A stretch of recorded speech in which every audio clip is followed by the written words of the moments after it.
Assalamualaikum warahmatullahi wabarakatuh. Bismillahirrahmanirrahim. Alhamdulillahi rabbil alamin.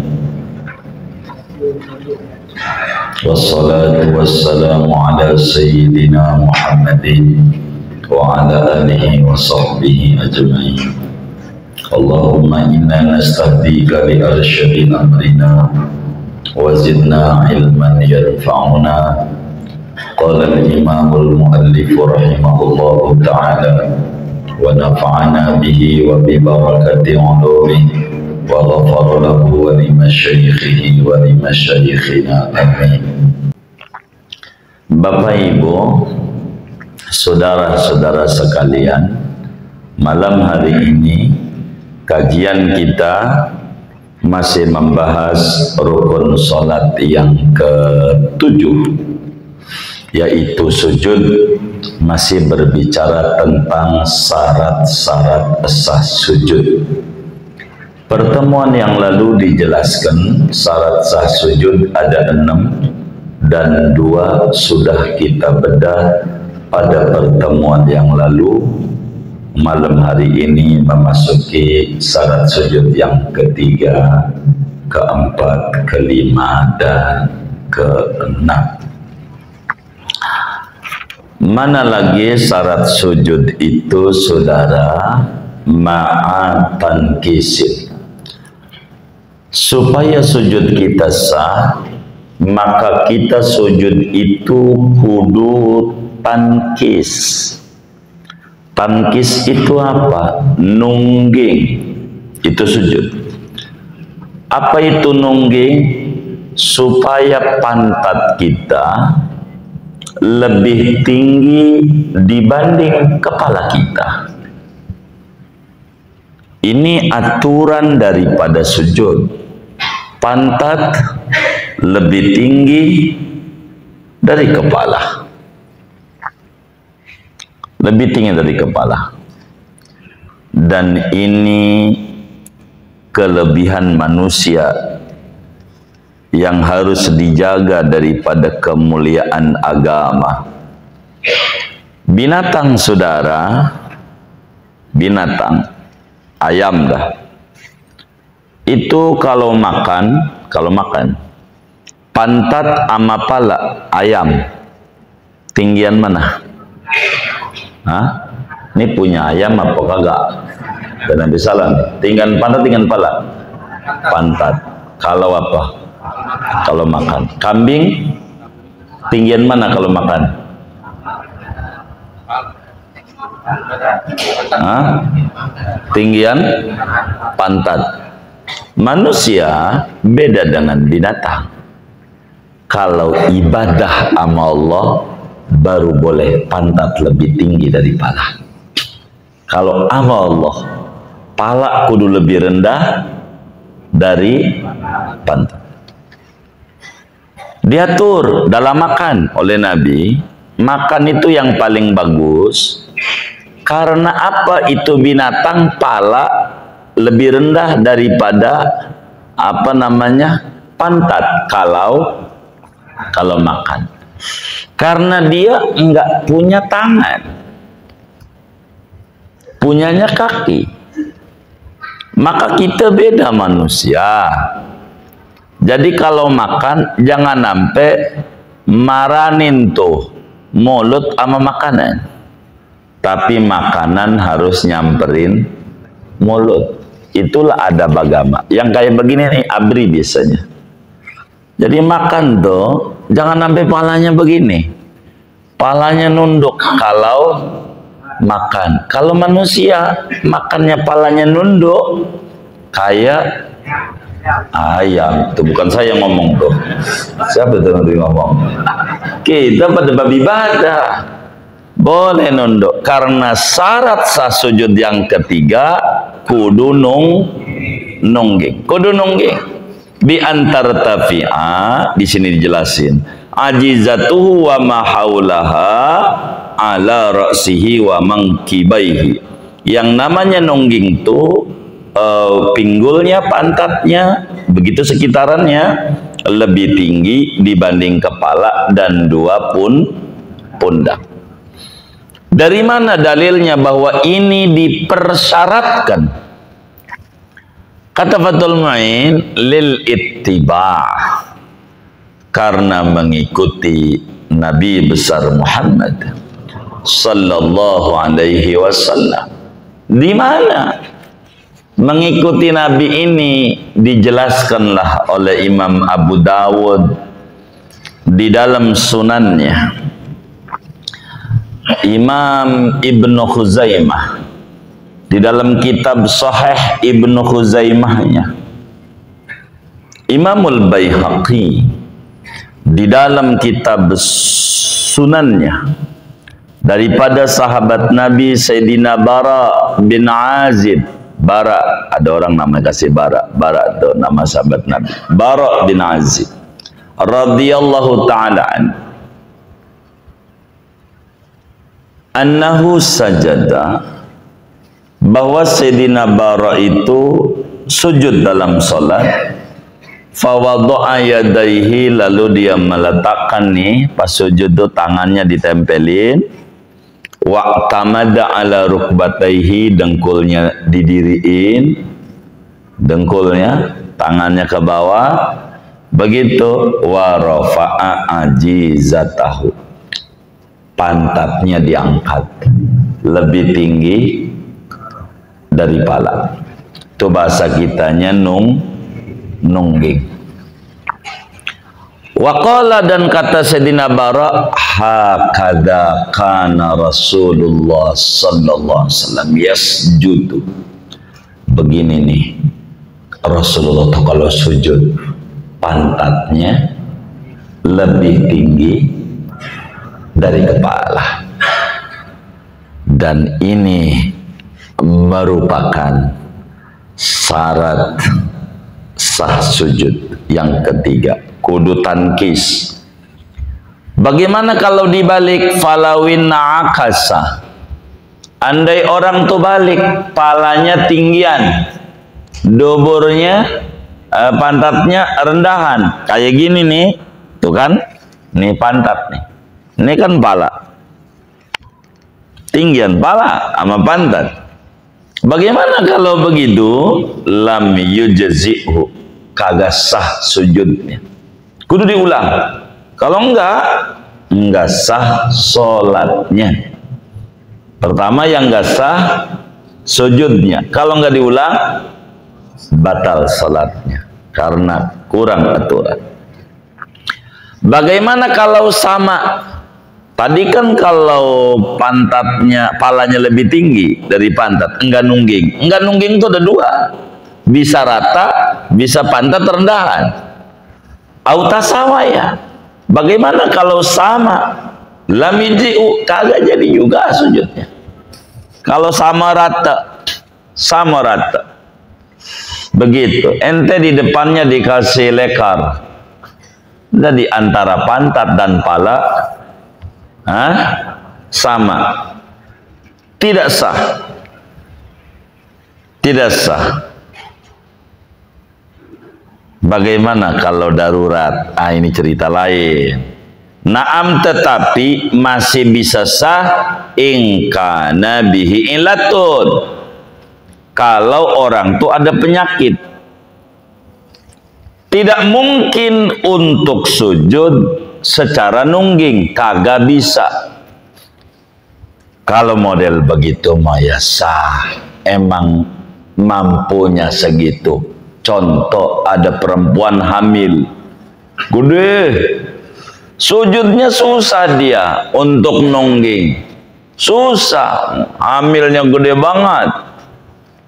Kalau yang kayak begitu jangan diomongin, ini jarang-jarang sah. Yang jarang jangan diomongin, hukumnya pakai standar begitu. Atau ada orang laki juga enggak hamil, cuman kelihatannya kayak orang hamil perutnya begitu. Kan ada yang kayak begitu ya, begitu yang kayak begitu, begitu perutnya rada kedepanan, mungkin 5 bulan kali.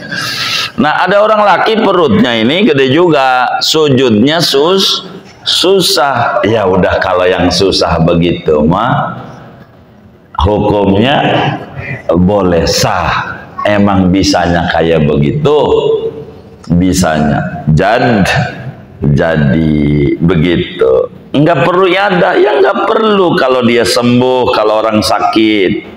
Begitu. Kalau enggak apa-apa, boleh aja. Begitu.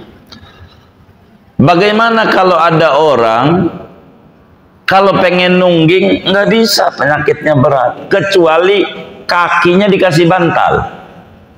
Jadi karena kakinya rada tinggian ada bantal, baru bisa nungging, wajib dikasih bantal supaya hasil yang disebut sujud. Sebab sujud itu kudu pantat lebih tinggi dari pala. Bagaimana kalau tidak nungging? Seperti sholatnya duduk, di depannya dikasih kursi, udah kayak mahasiswa itu buat nulis itu, cuman di depannya biar dia sujud juga nempelin jidatnya. Nah, begitu. Tapi kagak wajib sujud sama begituan enggak. Sebab itu enggak begitu, enggak bisa. Kenapa? Karena keadaan sujud bukan seperti itu. Karena dia udzur, dia mau cuman boleh doang. Boleh orang sholat duduk tuh dikasih ini, biar jidatnya tempelin, enggak wajib. Enggak itu. Sebab kagak apa ini? Hah? Syarat nomor 3 ini apa ini? Ya kagak nungging. Ini jangan keluar dari syarat ini. Karena ini kudu pantat lebih tinggi. Orang sholat di kursi kayak kita gini, nggak perlu dikasih meja.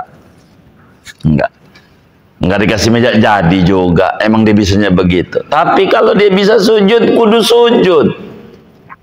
Jangan nggak sujud.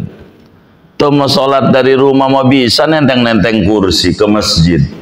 Cepet jalannya. Sampai masjid duduk sholatnya. Sampai masjid. Oh kecapean. Iya, kecapean. Iya gitu. Ini kalau berbicara duduk, hubungannya aturannya dengan diri. Duduk nih hubungannya dengan nggak bisa diri duduk. Adapun sujud aturan tersendiri. Kalau dia bisa sujud, dia kudu sujud. Kalau di rumah gua bisa sujud, kalau di masjid enggak. Di rumah sholat di masjid cuman sunnah. Begitu. Sujud ini wajib. Jangan nyari jarum hilang kampak. Begitu. Sujud, kudu sujud. Gua bisa sujud, cuman untuk bangun dirinya enggak bisa, susah. Kalau ditolongin bisa, wajib bayar orang untuk nolongin. Ngapain ngumpulin duit banyak kalau bukan buat ibadah? Bilang sama orang, bang, angkat kalau saya sujud. Pokoknya buat abang 100.000 seangkatan. Kata dia, baik, bang, kalau bisa dohornya jangan 4 rakaat, 10 aja, bang. Biar dapat 1 juta saya, begitu kata dia. Begitu. Lumayan, gitu. Wajib ngebayar orang. Lah timbang nganterin doang nih dari Ciledug menuju Blok M, ente bayar naik mobil tuh, nganterin doang sampai Blok M. Artinya nyelamatin dari Ciledug ke Blok M. Masa yang nyelamatin sampai akhirat ente kagak mau bayar? Begitu, sianan amat. Gitu, sianan amat. Saya kurang demen sama masjid tuh. Kasihlah itu imam tuh biar seperak begitu. Hadiah penghormatan. Namanya hormat sama ilmu, berkah hidupnya. Itu mah imam dibayar, begitu kata dia. Bukan. Ente tukang aja, tukang nih. Betulin masjid itu tembok doang. Kasih duit nggak? Itu cuman kulit. Ini ngesahin sholat nih inti. Namanya ente menghina agama, memuliakan dunia. Begitu. Hormat itu imam. Kasihan dia. Paling enggak lebaran kasih sarung kayak BHS merek Atlas boleh hasil sedekah. BHS juga boleh hasil sedekah. Gak paham deh. Penghormatan agama tuh jangan disembarangan kasih.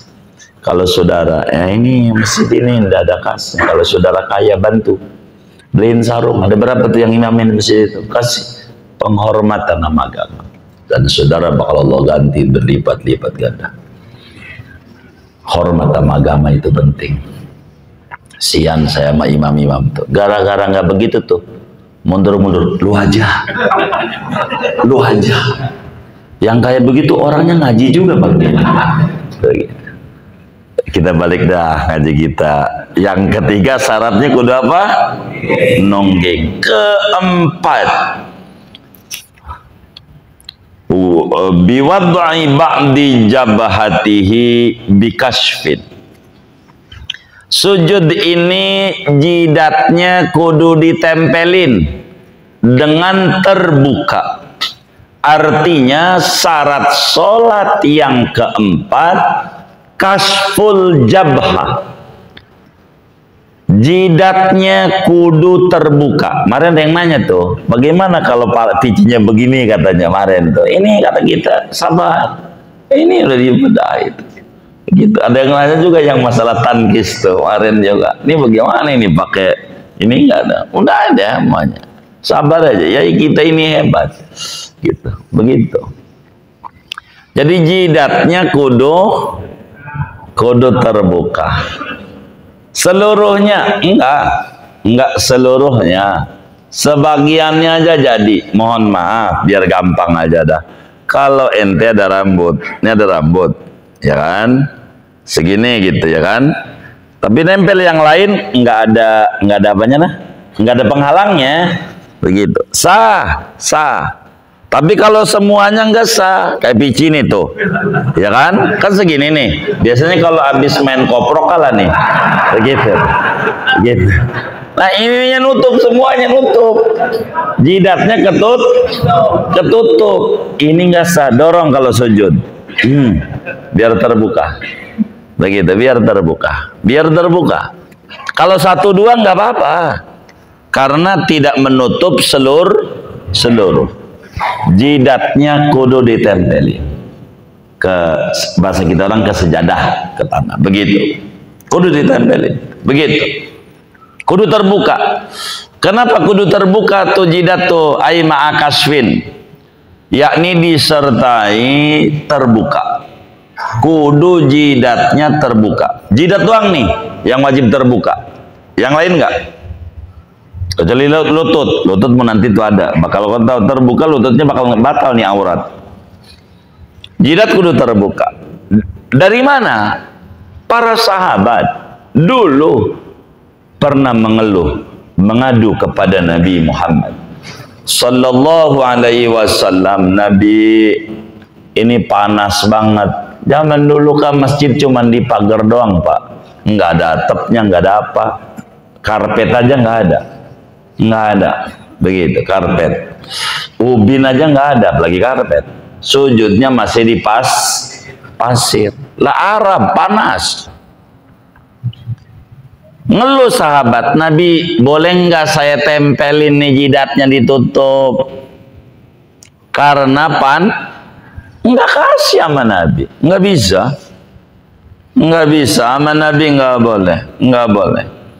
Di dalam hadis Imam Muslim meriwayatkan di dalam Sahih Muslimnya, Imamul Baihaqi di dalam Sunanul Baihaqinya, dari Sayyidina Khabbab Ibnul Arat radhiyallahu ta'ala an, kata beliau, syakawna ila Rasulillah sallallahu alaihi wasallam harrar ramda fi jibahina wa akuffina falam yushkina.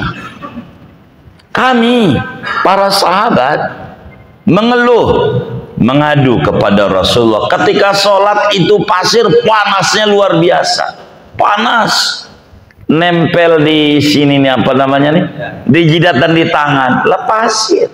Arab kan batu, panas banget. saya pengen sujudnya di tangan, ini di tangan. Begitu. Artinya saking biar apa? Biar kagak panas. Jidatnya ditutup. Biar enggak panas. Jidatnya. Begitu. Ditutup. Wong panas. Paling enggak sujudnya di topi begitu. Topi. Dibalik ininya. Topi. Tulisan di sini. Pilihlah nomor 1. Topinya. Bagaimana ini? Pas sujud ini. Sujud nih. Falam yuskina. Maka Rasulullah enggak ngeladenin kita. Enggak. Tempelin. Emang juga jidat kudu terbuka. Kudu terbuka. Bukan sekedar nempel doang. Kagak boleh ada penghalang di jidatnya, nggak boleh. Diganjal-ganjal ini jidatnya, nggak boleh. Ditempelin di sini, nggak boleh. Bagaimana kalau ada penghalang? Fa in kana 'alaiha ha'il. Kalau ada penghalang kayak di perban begitu, kagak sah. Kagak sah kalau dikasih ini nih, baret di sininya, baret. Suka-sukaan kan kayak begitu tuh, baret, begitu. Baret, begitu. Nggak sah. Kecuali memang karena lantaran berpenyakit. Karena ada penyakit emang nggak bisa, kudu diperban. Kalau dicopot bahaya kata dokter. Itu lain cerita yang kayak begitu tuh, lain cerita. Itu sholatnya sah. Darurat. Yang darurat jangan ditarik pada yang normal, begitu. Intinya kasful jabhah wajibun. Membuka jidat itu dalam sujud sholat itu hukumnya wajib. Udah berapa tuh ya? 4. 5. Wa ma'atahamulin bijabhatihi faqat ala musallahu. Kelima, agar supaya sujud kita sah, benar, bukan sekedar nempel jidat ini pada sejadah, pada ubin, pada tanah gitu dah, kalau situ orang sejadah, tapi juga kudu ditekan. Jidatnya kudu ditekan. Apa tuh ditekan tuh? Andai di depan kita ini ada bantal atau kasur sujudnya, berasa apa namanya, dekong, legok apa namanya, kempes katanya, berasa kempes. Andai sujud kita ama bantalnya kempes mah ban dong, legok begitu, iya. Apa? Ambles, tanah biasanya ambles semua, begitu. Ya pokoknya begitu aja dah tuh. Terserah ente lah, bahasa bingung dah, udah ngomong bahasa. Begitu, suka-suka ente. Legok dah tuh, legok. Begitu legok. Begitu. Kalau sujud tuh, itu namanya udah ditekan. Bukan digosrot-gosrot. Bukan. Begitu, bukan. Tapi ditekan. Arti ditekan itu bi an yanalahu siqalu ra'sihi. Artinya ditekan itu kita berasa berat kepala kita. Beratnya kepala tuh berasa. Berat kepala tuh bagaimana? Andai sujudnya ama bantalnya itu namanya disebut ditekan. Dari mana ini syarat nomor 5 ini? Di dalam hadis Imam Abu Dawud diriwayatkan di dalam sunannya. Juga Imam Tirmidzi riwayatkan dalam sunannya dari Sayyidina Abu Humaid As-Sa'idi Al-Ansari radhiyallahu ta'ala. Kata beliau, kana Nabi sallallahu alaihi wasallam sajada wa makkana jabhatahu wa anfahu minal ardi. Kata Sayyidina Abi Humaid As-Sa'idi, Rasulullah itu sujud, ditempelin kuat, ditekan jidat ke bumi. Ya, kalau kita ke sejadah begitu kan, dulu nggak ada ini, ditempelin. Bahkan Ibnu Umar dinasihati oleh Rasulullah SAW dalam hadis riwayat Ibnu Umar. Kata Nabi, ya Ibnu Umar, idza sajadta famakkin jabhatak minal ardi. Ibnu Umar, kalau kau sujud, tekan jidatmu ke bumi, tekan. Tekan itu kalau sujudnya sama bantal jadi legok. Di samping itu di dalam hadis yang sahih Nabi melarang kita orang sujud kayak matok ayam. Kata Nabi, nahan Nabiyu sallallahu an nuqratil ghurab. Nabi melarang kita sujud kayak matoknya burung alap-alap, kayak ayam. Kalau begini nih namanya tidak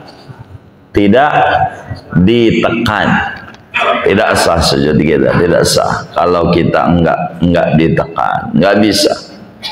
Jadi yang kelima, kudu ada tahammul wa tamkinul jabha, menekan kita punya jidat, jangan sekedar nempel doang, ditekan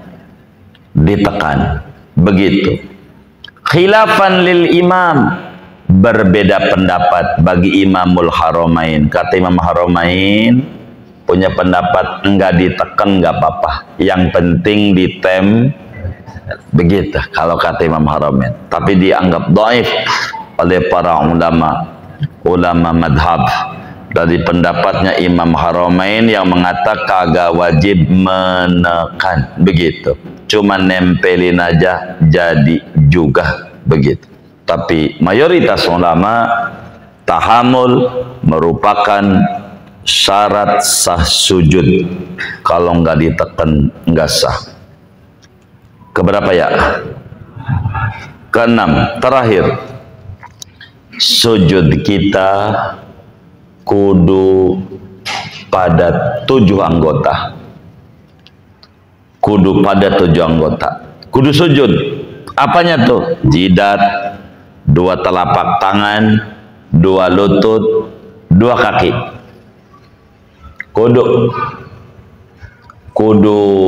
Kudu sujud. Di sini disebutin wa wad'i ba'di rukbataihi, dengkulnya sebagiannya tuh tempelin dengkulnya, tempelin 2 telapak tangannya, begitu. Ada ininya di bagian dalam nih, jari-jari juga tuh kayak gitu tuh, tempelin juga jari-jari kakinya, dalamnya kakinya digituin tuh, digituin begitu. Jangan begini, jangan sujudnya begini. Itu termasuk jidat. Itu kudu. Masalah meletakkannya apa dulu, itu nanti teknis, bab sunat. Ntar kita belum bedah. Begitu. Artinya apa lutut dulu, apa tangan dulu, itu ntar. Kita lagi ngomongin syarat dulu. Dari mana? Ibnu Abbas, sahabat Nabi radhiyallahu ta'ala anhuma, sebagaimana Imam Bukhari riwayatkan dalam Sahih Bukhari, Imam Muslim dalam Sahih Muslim, Imam Abu Dawud dalam sunannya, Tirmidzi dalam sunannya, dari Ibnu Abbas, kata beliau, qala Rasulullah sallallahu alaihi wasallam, umirtu an asjuda ala sab'ati a'dzumin. Aku diperintahkan oleh Allah kudu sujud pada 7 anggota. Alal jabhah, jidat kudu ditempelin Nabi, wal yadaini, telapak tangan bagian dalam nih sama jarinya kudu ditempelin 2 telapak tangan, udah 3, begitu tuh. Warukbataini, 2 lutut, udah 5, begitu. Wa atrafal qadamaini, dan 2 telapak kaki, udah 7. Sujud kita kudu pada 7 anggota. 7 nih. Jadi kudu ditempelin tuh semuanya tuh. Semuanya kudu ditempelin. Enggak sah kalau enggak sujud itu.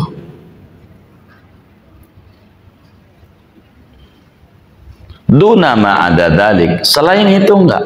Seperti pinggiran daripada tangan. Ini nih, apa tangannya kudu begitu biar pinggirannya kena juga? Enggak, udah gini aja. Ini enggak perlu. Enggak. Ini aja yang udah ditempelin. Pinggirannya enggak. Terus mana lagi? Wa atrafil asabi, ujungnya. Apa kininya kudu diginiin? Enggak. Kayak begini. Sujudnya tuh. Tuh begitu. Walau quti'at asabi qadamaihi, bagaimana kalau jari kakinya buntung? Jarinya. Bisa sih dalam telapak tangan kudu ditekan. Jarinya nggak ada, jari kakinya muanya. Tapi masih bisa ditekuk sama dia. Nggak wajib. Yang diwajib tuh jari. Jari ini kudu ditekuk kalau sujud. Tapi ingat nih, ini aturan. Jari ini kalau sujud kudu di apa? Ditekuk. Tahu kan ditekuk ya? Iya. Ini nih sholat kita. Kalau sholat orang husnudzon. Kalau sholat orang. Kalau saudara nggak husnudzon, sholat saudara batal. Ada orang kakinya ditekuk. Waduh, kagak ditekuk. Udah sholat kita makmumnya nggak sah. Nggak sah. Wong imamnya kagak ditekuk tuh kakinya. Begini kagak. Begini ya. Gitu. Nah, karena itu kalau untuk ini kita harus husnudzon. Ada kiai begini, kalau sholat kata kiai, kaki tuh kudu dilipat. Kagak sah sholat ente kalau kagak dilipat, kata yai. Ngajarnya malam habis sisa. Pas ngimamin subuh tuh yai, ngimamin subuh, kagak dilipat kakinya yai. Kagak lipat, sholatnya begini. Itu si makmum, ini kiai bagaimana? Katanya kaki itu kudu dilipat. Ini kiai kakinya kagak dilipat. Ini kagak sah ini kiai, kagak sah. Jadi dia kagak makmum. Kagak makmum. Habis salam, kiai ditegur lagi pagi-pagi. Kiai yang bener yang mana pengajian ini? Apanya? Kaki itu kudu dilipat apa kagak? Ya kudu dilipat. Kalau nggak dilipat enggak sah. Ngapa ya nggak dilipat? Saya cantengan. Kalau dilipat dosa saya. Orang nekennya juga sakit. Tahu cantengan nggak? Iya. Jadi beda, dia mah darurat. Kita nggak bisa kalau ngelihat doang. Ngelihat nggak bisa nyimpulin. Kalau ngelihat doang. Jangan kalau baru sepotong tuh jadi ribut sekarang tuh. Ribut gara-gara sepotong doang tuh. Begitu sekarang nih sama Amin aja orang kagak mau begitu. Jadi ribut gara-gara nonton potong. Jangan baru sepotong dong. Ngapa kiai kagak dilipat? Tanya biar kita nggak buruk sangka. Ngapa begitu juga ada kiai jalan ke mall. Perasaan bininya bukan ini. Ah, ini kiai selingkuh nih, kiai selingkuh. Ya ini kagak benar. Tanya dong, tanya. Yai siapa? Adik saya. Oh adik. Beres. Kalau nanya, orang tuh banyak. Jadi rusak, ilmunya nggak manfaat gara-gara kerjaannya buruk. Sangka enggak nanya. Melihat pakai kuping, begitu. Kalau melihat pakai apa? Mata. Baru denger doang begitu. Banyak tuh orang nyala-nyala Habib Rizik tuh. Dia cuma denger doang. Bener. Lu duit lu diambil nggak Habib Rizik? Kagak. Keluarga lu ada yang julik? Kagak. Ngapa lu benci? Katanya. Lu baru katanya. Namanya ngelihat pakai apa? Kuping. Ini kagak bener. Rusak. Mau ngapain? Kita jangan begitu. Hidup tuh nggak boleh. Kayak begitu, ada kiai kagak ada lipat. Biar sholat kita sah, kagak lipat. Kiai cantengan. Begitu aja. Sholat kita jadi sah begitu. Sholat kita jadi sah. Sholat kita jadi sah. Itu begitu. Sholat kita jadi sah. Begitu. Jadi agar supaya kita tidak bingung dalam kita ibadah. Enggak bingung. Begitu, enggak bingung. Begitu. Karena ini kan terkait saraf. Saraf orang, kalau saraf bermasalah sulit untuk dilipat. Begitu.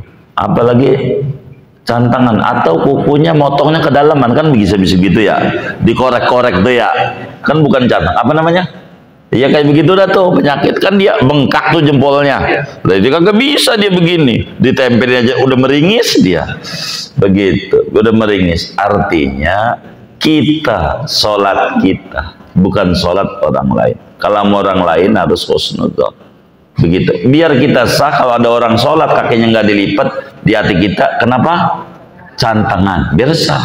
Kalau gitu ini kagak sah, ya udah sholat kita kagak sah. Imamnya masuk jurang, sopirnya penumpangnya ya masuk jurang. Itu begitu saudara. Kemudian walau quti'at asabi qadamaihi wa qadara ala wadi syai'in min batihima lam yajib. Pokoknya kalau kemudian jarinya buntung, walaupun bisa bagian dalam daripada telapak kakinya dilipat, tapi nggak ada jarinya, kagak wajib. Begitu Imam Nawawi dan Imam Rafi'i di dalam kitabnya bahasanya begitu. Lalu apakah wajib ditekan selain jidat? Nggak ada. Tangan nggak perlu ditekan. Tangan, dengkul juga enggak. Jangan digosok-gosok dengkulnya, mana bisulan lagi. Begitu. Yang disuruh ditekan cuman jidat, begitu, enggak wajib. Terus tadi disuruh dibuka, yang disuruh dibuka apa, yang wajib buka jidat doang. Kaki enggak apa-apa ente sholat pakai kaos kaki, boleh-boleh aja. Orang laki, biar kata orang laki, enggak apa-apa. Sebab kalau kita wajib dibuka, bagaimana ajaran Nabi tentang sholat pakai khuf? Khuf itu kaos kaki kulit lah begitu. Khuf itu kalau dibuka batal dia punya wudhu, karena kakinya nggak di ini. Enggak kaki, tangan juga enggak. Tangan, andai tangan ketutup jadi aja begitu. Khilaf tuh tangan, sunat doang, sunat. Ada ulama yang mengatakan wajib tangan dibuka, tapi yang wajib sepakat jidat, kaki tutup. Dengkul, kalau dengkul ini walaupun enggak wajib gitu, sunat, tapi ini rada penting dengkul mah. Kalau kemudian terbuka rada ke atas, sholatnya batal, wong aurat. Jadi yang kudu kebuka begitu tuh, tangan, jidat, kaki itu sunat terbuka, tapi tidak wajib gitu. Kakasfi ghairi rukbata ini. Adapun dua lutut mah terbukanya hukumnya makruh, sebab bisa membawa kepada terbukanya aurat, dan itu bakal menjadi batal adanya pada sholat kita. Begitu. Ini aja dah ngaji kita singkatnya. Syarat sah sujud ada 6. Nanti pertemuan mendatang kita ngomongin sunnah-sunnah sujud, biar kita ganjarannya besar dalam sholat kita. Segini aja kajian kita. Wallahu a'lam bishawab. Ada